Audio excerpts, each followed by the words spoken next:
बस्ने पछि किन यो मेरो टाउको खाएको दसैँ आएको दसैँ आएको दसैँ आएको दसैँ आएको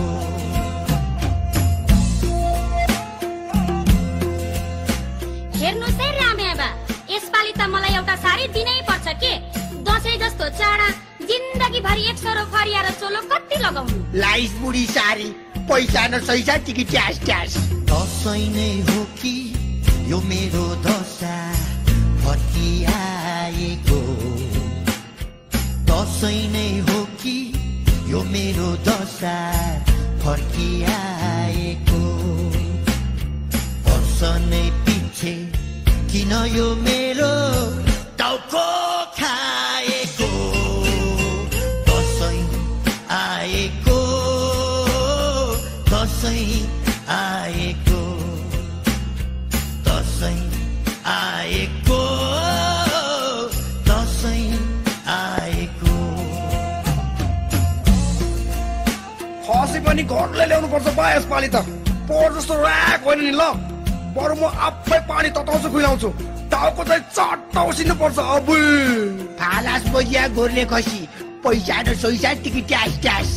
दसैँ नै हो कि यो मेरो दशा फर्किआएको दसैँ नै हो कि यो मेरो दशा फर्किआएको वर्ष नै पछि किन यो मेरो टाउको खाएको दसैँ आएको दसैँ आएको दसैँ आएको दसैँ आएको बा मलाई जिन्स प्यान्ट चाहिन्छ बा मलाई डिङ्गो बुट बा मलाई कुर्ता सुरुवाल रातो स्वेटर चाहिन्छ बा मलाई धागो चङ्गा अनि लटाई चाहिन्छ बाबा मलाई बेलुन र आइसक्रिम चाहिन्छ साँच्ची त नयाँ छोरी ज्वाइँ आउँछन् के रे फलफुल मसला ल्याउँछन् के रे छोरी त आफ्नै भई ज्वाइँलाई त 100 त दिनु पर्ला नि दक्षिणा 30 बुढी 100 रुपियाँ दक्षिणा पैसा न सैसा टिकी ट्यास ट्यास दसैँ नै हो कि यो मेरो दशा फर्किआएको दसैँ नै हो कि